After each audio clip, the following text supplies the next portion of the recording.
우리의 예배를 인도하여 주시옵소서. 선포되는 말씀 가운데 우리의 생명이 소생되는 놀라운 경험을 할 수 있도록 우리 성도들의 마음을 움직여 주시옵소서. 하나님 또한 함께하지 못한 우리 성도들이 있습니다. 하나님 그의 마음을 보살펴 주시고 그 마음 가운데 자정하셔서 하나님의 마음을 주장하여 주시옵소서. 처음 시작하는 시간이 오니 마치는 시간까지 홀로 영광 받아 주시옵소서. 이 모든 말씀 살아계셔서 우리의 마음을 주장하신 예수님 이름으로 기도합니다. 아멘. 오늘 하나님께서 주신 말씀은 마태복음 12장 31절로 37절까지. 마태복음 12장 31절로 37절까지. 제가 보고 있는 성경, 신약 성경 19쪽에 있습니다.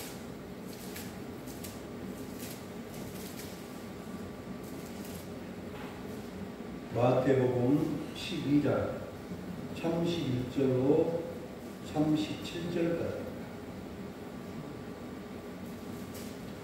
제가 한 절 읽고 여러분 한 절 읽고 마지막 절 37절은 같이 합독합니다. 그러므로 내가 너희에게 이르노니 사람에 대한 모든 죄와 모독은 사심을 얻되 성령을 모독하는 것은 사심을 얻지 못하겠고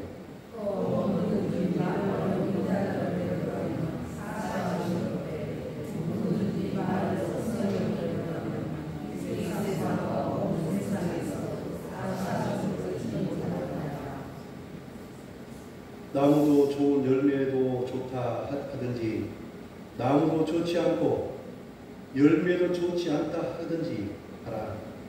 그 열매로 나무를 아느니라. 독사의 자식들아 너희는 아나니 너희에게서 말할 수 있느냐. 이는 마음에 가득한 것을 믿어오라. 선한 사람은 그 쌓은 선에서 선한 것을 내고 악한 사람은 그 쌓은 악에서 악한 것을 내느니라.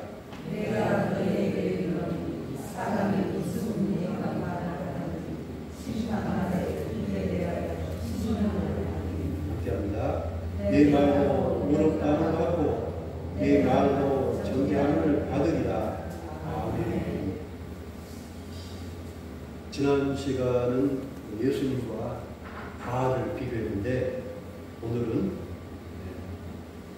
성령의 사람과 복사의 사람이라는 사람을 통하여 비교하여 오늘도 하나님 말씀을 나누려 합니다.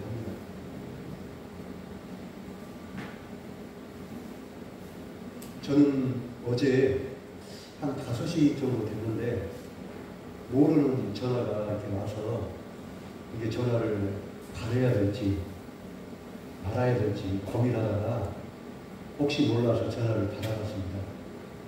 근데 그 전화를 거의 1시간 동안 통화를 했습니다.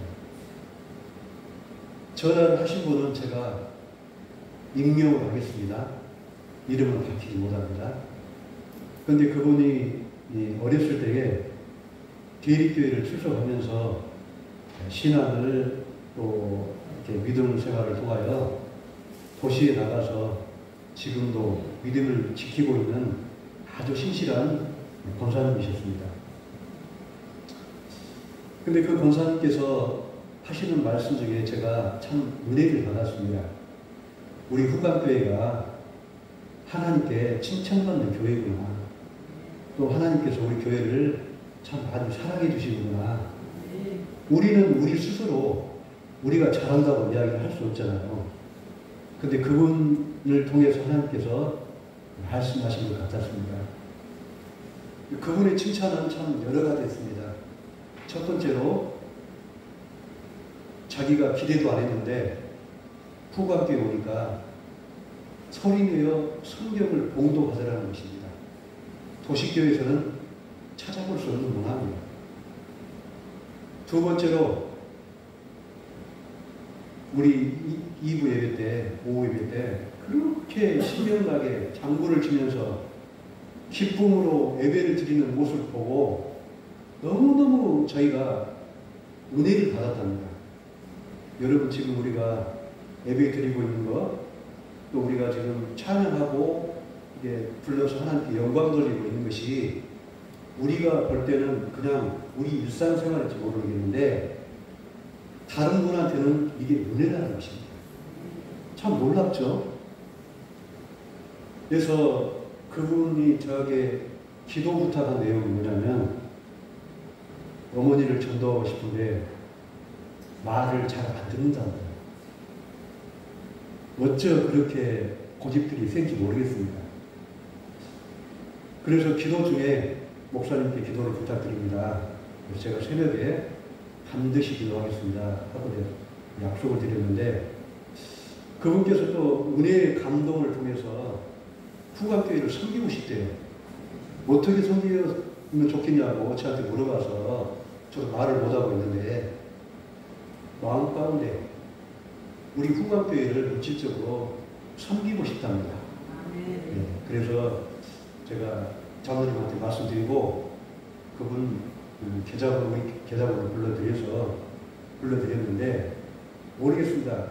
많이 할지 적어 할지 모르겠는데 그 마음이 얼마나 고맙습니까? 여러분 한 분 한 분이 하나님께서 예배자로 세우셨어요. 이 예배에 정말 여러분들은 소중한 경험들을 하고 있고 내 인생에서 조그만 믿음이 하나씩 쌓여져서 하나님 나라의 일꾼으로 여러분이 쓰임받고 있다는 이 사실을 여러분들은 기억하셔야 됩니다. 오늘 또 그 말씀을 준비하면서 제가 여러분께 전번에도 말씀드렸는데 이어려운 교수님에 대한 이야기를 제가 많이 합니다. 우리 시대의 마지막 지성인이었고 결국 회심하여 하나님을 믿고 천국에 갔던 참으로 존경하는 어르신인데 그분이 마지막 인터뷰를 하면서 하시는 말씀이 저의 마음을 많이 울렸습니다. 그분은 너무나 지식이 많고 학식이 많다 보니까 너무나 이성적이었습니다. 그 마음 가운데 늘 후회된 것이 딱 하나가 있답니다. 다른 것을 다 해봤는데 딱 하나도 모르겠습니다. 무엇일까요? 여러분 맞춰보십시오. 내가 눈을 감으려고 하는데 마지막에 자손들한테 후손들한테 해주고 싶은 이야기 딱 한마디가 있어요. 그 이야기는 뭐냐면 인생은 작다.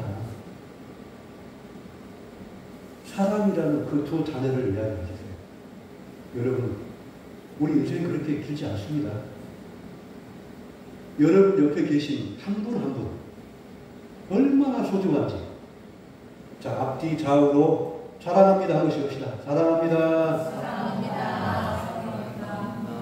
당신은 참으로 소중한 사람입니다.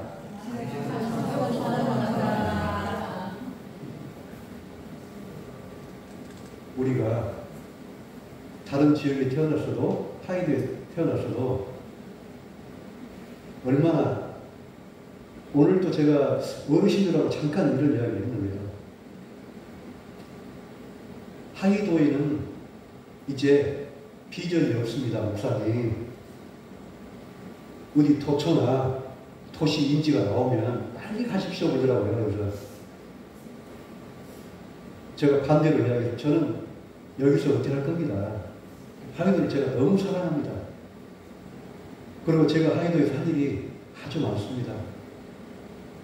그분들은 제 말 뜻을 아마 10%도 이해를 못했을 것입니다. 그러나 제 마음 가운데는 늘 하이도를 사랑하고 여러분 한 분 한 분을 제가 너무너무 사랑합니다. 저는 늘 감사합니다. 여러분께서 늘 사랑으로 또 이렇게 보답해 주시고 또 섬겨주셔서 어쩌면 제가 늘 밥 먹을 때마다 그 이야기를 합니다. 제 집사람한테.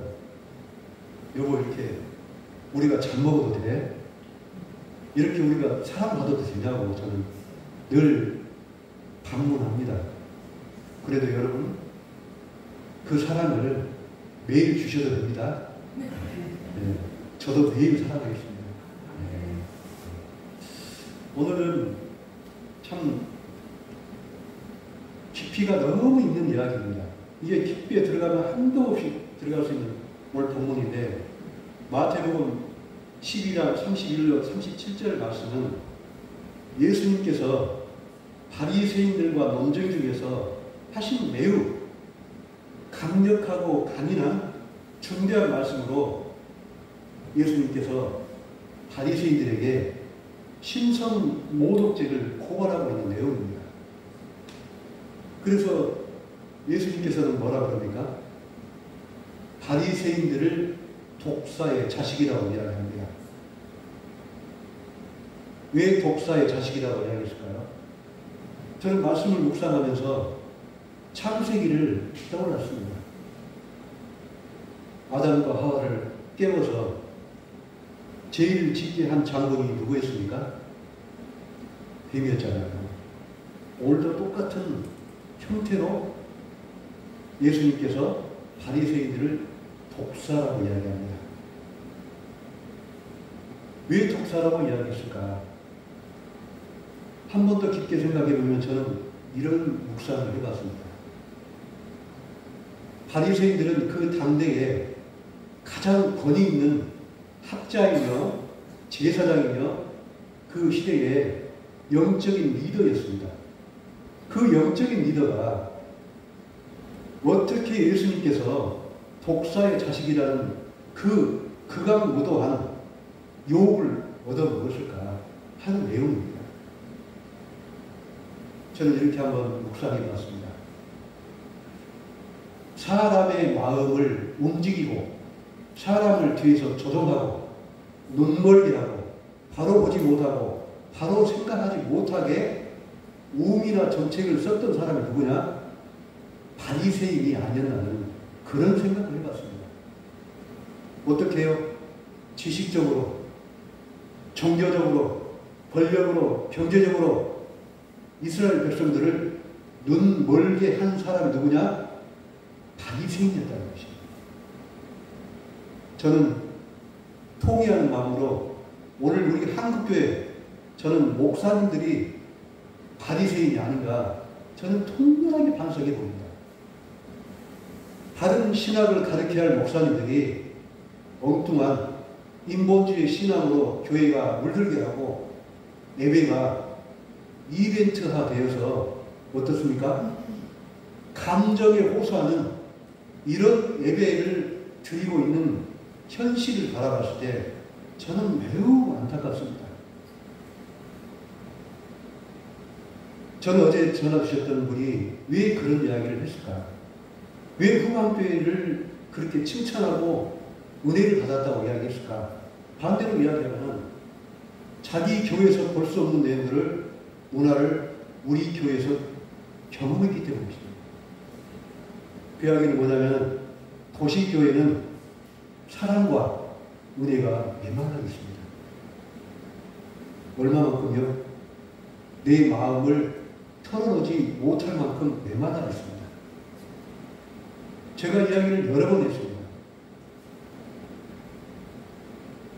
도시교회는 아직도 서로를 사랑하지 못하고 서로 반목하고 서로 교만하고 이런 일들이 비일비재하게 일어나서 서로 상처주고 상처받고 서로 관계가 끊어지고 저 사람 있으면은 나 교회 안 나올 거야.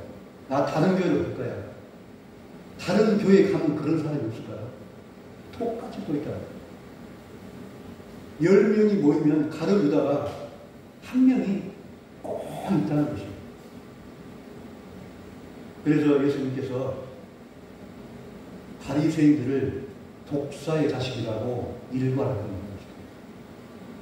오늘 우리가 보는 본문 중에 저는 키아즘 구조를 오늘 한번을 살펴보았습니다. A와 A-, B와 B-인데 A와 A-가 B와 B-를 감싸고 있는 내용입니다. 다시 한번 봐볼까요? 자, A는 31절이 A고, 그 다음에 A-는 33절로 37절까지가 A-입니다. 이야기는 뭐냐면은 33절로 37절이 A를 설명하고 있다는 것이죠. 이해가 가십니까? 몇 가지 이해 가셨죠? A를 A-가 설명하고 B 문장을 B-가 다시 설명해 준다는 것이죠. 이 문학 구조를 누가 만들었냐? 예수님이 만드시죠. 예수님은 반드시 그 말을 하고 나서 그 다음에 부연 설명을 반드시 하거든요. 이것을, 이 문학 구조를 키아즘 문학 구조라고 하죠. 샌드위치 구조. 그 이야기는 어떤 이야기냐? 자, 보세요. 32절이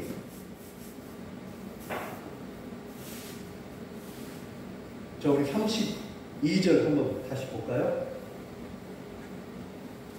오늘 본문 내용에 키포인트가 여가 들어 있습니다.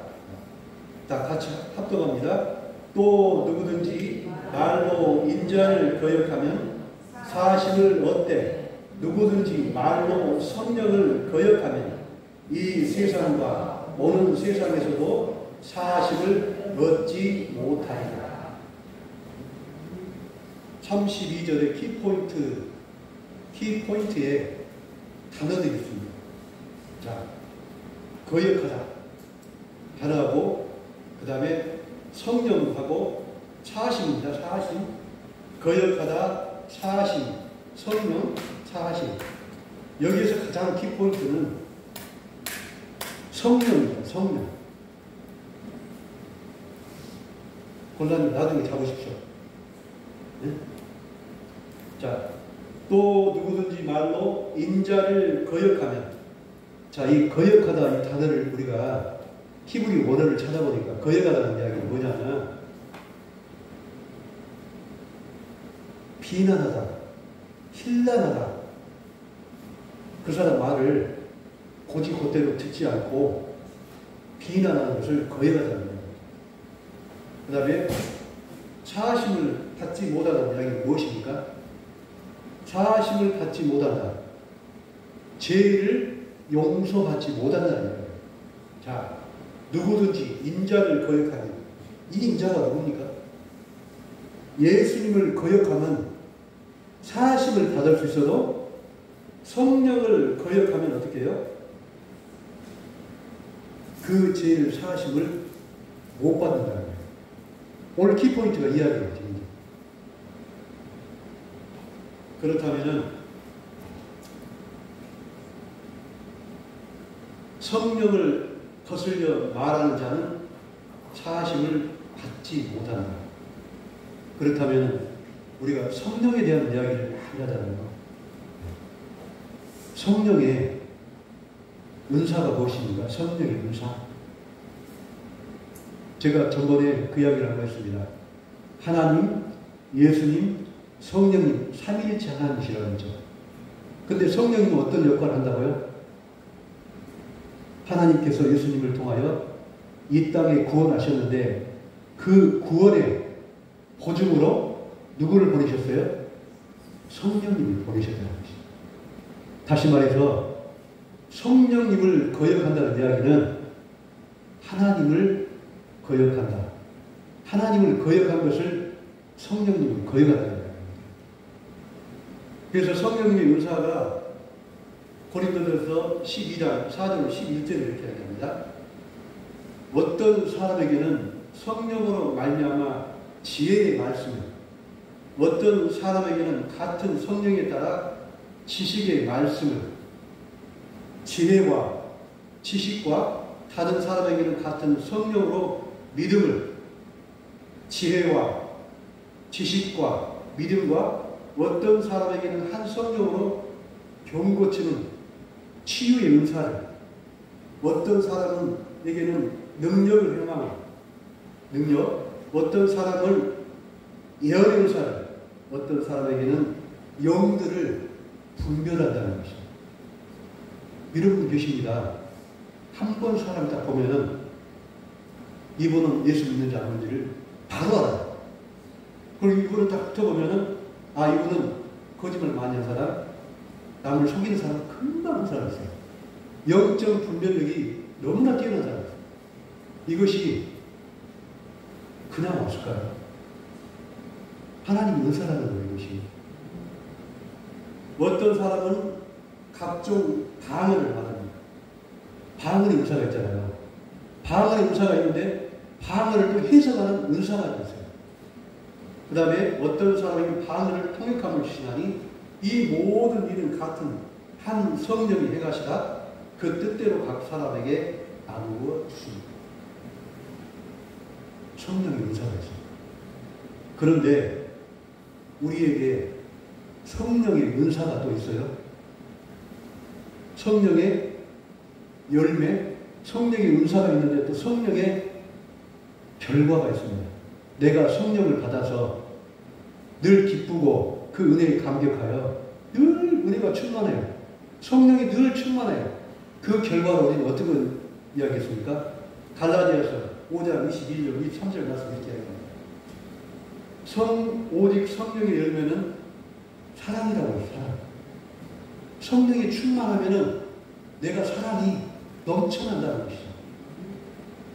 이어른 교수님이 하신 말씀이 마지막 장이 서로 사랑이라, 부부끼리 사랑이라, 그 다음에 기쁨이 넘쳐요. 성령님이 내가 임하면 기쁨이 넘쳐요. 그 다음에 화평해요. 내 마음이 너무 편안해요. 걱정거리가 없어요. 지구가 멸망해도 걱정거리가 없어요. 왜? 하나님 너하고 저하고 함께 동행하십니다. 그 다음에 누가 뭐라 해도 다 참아요. 저는 이런 우리의 교회사 역사 중에 저는 선교사님들이라고 생각을 합니다. 그 많은 자녀들을 이 땅에 묻고 부인들을 3번씩이나 장가가면서 포기하지 않고 끝까지 이 땅을 사랑하고 뼈를 묻었던 우리 유진별 선교사님 같습니다. 오리 참잖아요. 저 같으면은 3번씩 장가를 갈 수는 없을 뿐더러 그것을 이어서 성교할 수 있을까요? 근데 그 가문이 지금은 어때요? 5대째 한반도 이 땅을 위해서 선교하고 있다는 이 사실이 놀랍지 않습니까? 그 후손들은 지금 어디에요? 북한 땅에 세임을 파주고 있고 결핵 퇴치에 앞장서고 있는 그 선교사 믿음의 가문들은 얼마나 많은 것을 참고 견뎠을까요? 그 다음에 내 마음이 늘 자비로워요. 그 다음에 양성과 충성과 온유와 절제. 저는 여기서 성령의 결과 중에 그 은사 중에 제일 제가 담고 싶은 게 뭐냐면 온유함입니다. 온유함. 늘 내 마음 가운데 사랑이 넘쳐서 늘 넓은 마음으로 어떤 상황과 환경에도 온유한 마음으로 웃어주고 서로 품어주고 서로 어깨에 기대질 수 있는 그런 가슴이 넓은 이런 우리는 성도가 되지 않겠나 저는 생각합니다. 이 같은 것을 금지할 법이 없다는 거죠. 바리새인들은 여기까지 생각을 했을까요? 여기까지 생각을 못했다는 것이죠. 혹시나 저는 바리새인들이 지식이 있고 지혜가 있어서 아마도 예수님을 메시아로 알고 있으면서도 자신들이 기득권을 내려놓지 않기 위해서 예수님을 저는 부정했다고 감히 저는 이야기하고 싶습니다. 그래서 예수님이 그 마음의 중심을 보고 독사의 자식이라고 이야기했다는 것입니다.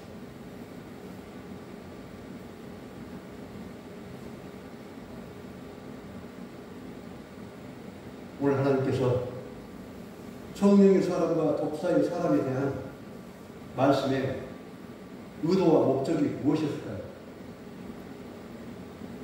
우리는 성령에 대한 신성과 사역에 대한 절대적인 우리 예수님의 사역에 대한 경고라는 거예요. 하나님의 구속 역사에서 성령의 역할은 최종적인 결과라는 것입니다. 뭐가요?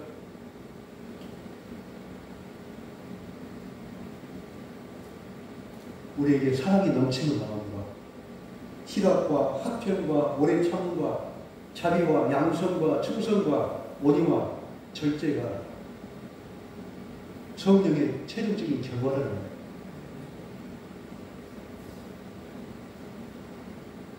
예수님의 사역은 성령의 능력으로 이루어졌다는 것이죠.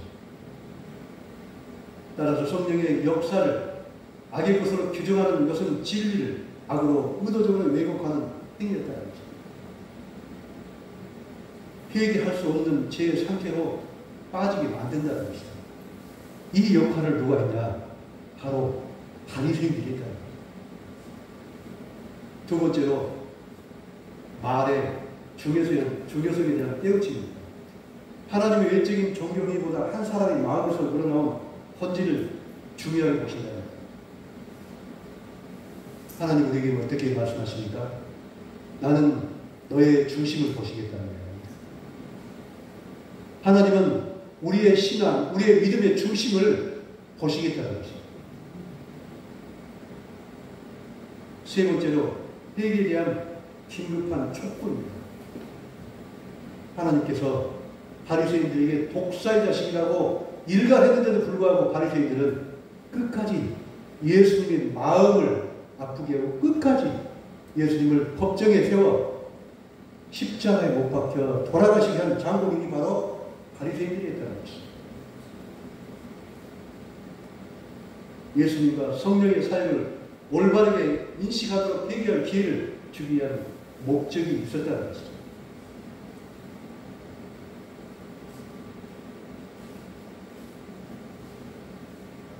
그렇다면 성령을 비방하지 말아야 할 이유가 무엇일까요?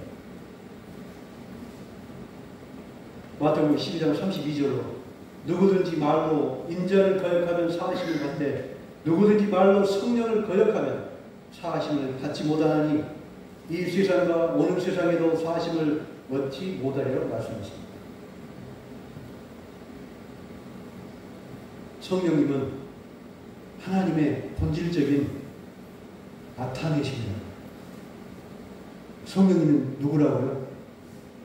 성령님은 이 후관교회 예배당 안에서 임재하고 계신다. 두 번째로 은혜의 마지막 경계를 나타납니다. 예수님을 모르고 죄를 지은 것은 용서가 되었지만 진리를 알고 의도적으로 성령을 거부하는 것은 회개의 가능성을 닫아버린다는 것이죠. 이것을 누가 했다고요? 바리새인들이 했다는 것이죠.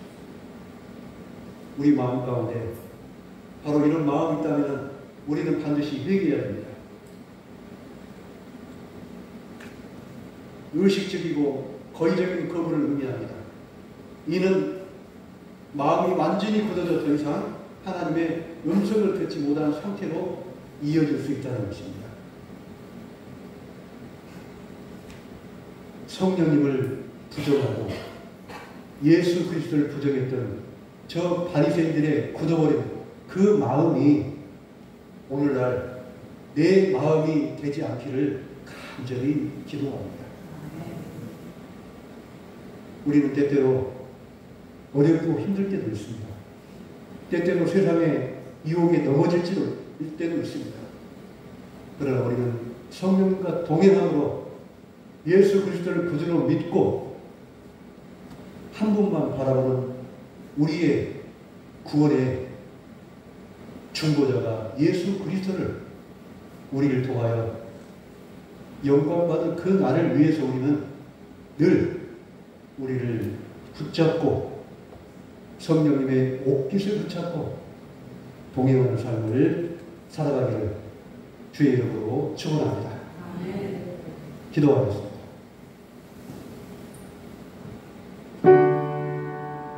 하나님, 예수 그리스도를 부인한 것은 용서받을 수 있다고 하였습니다. 그러나 하나님, 하나님이신 성령님을 우리가 부정할 때 하나님께서는 결코 용서받지 못하고 마지막 날에 심판에 이르신다고 이야기하셨습니다. 하나님, 우리가 드려지는 예배를 통하여 우리 생명이 소생되기를 원합니다. 질병으로 고통 중에 있는 우리 성도들을 아버지 하나님 깨우셔서 그의 몸과 마음을 세워주시기를 간절히 원합니다. 하나님, 우리의 죄를 고백합니다. 우리 마음 가운데 성령님을 저버리고 나의 힘으로 내 생각대로 신앙생활을 하지 않으나 하나님 뒤돌아봅니다. 아버지 하나님, 나의 심령을 붙들어 주시옵소서. 성령님, 나의 마음을 조명하여 주시옵고 회개할 기회를 내게 허락하여 주시옵소서. 성령님께서 우리에게 계시하는 진리를 겸손히 받아들이고 하나님의 마음을 분별하는 마음을 갖기를 원합니다. 성령의 사랑과 부산을 겸손하게 평가하거나 비판하지 않도록 하나님 우리를 붙들어 주시옵소서. 성령님의 인도하심을 구하며 진리와 거짓을 분별하는 능력을 우리 성도들에게 허락하여 주시옵기를 간절히 바랍니다. 성령님을 통해 주어지는 우리에게 기회를 소중히 여기고 하나님의 일을 거스리는 삶을 살지 않도록 인도하여 주시옵소서. 성령님께서 우리에게 주신 능력으로 이 시대를 화해와 용서의 증인이 되는 삶을 살아갈 수 있도록 주님 인도하여 주시옵소서. 하나님, 우리 성도들이 성령님을 신성하게 여기시고 그분의 인도하심을 따라 진리 안에서 걷는 삶을 통해 주님의 사랑을 실천할 수 있도록 주님 인도하여 주시옵소서. 이 모든 말씀 살아계셔서 우리와 동행하시는 예수님 이름으로 기도합니다. 아멘. 찬송 438장 부르시고 주기도문으로 수예배를 마치겠습니다.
내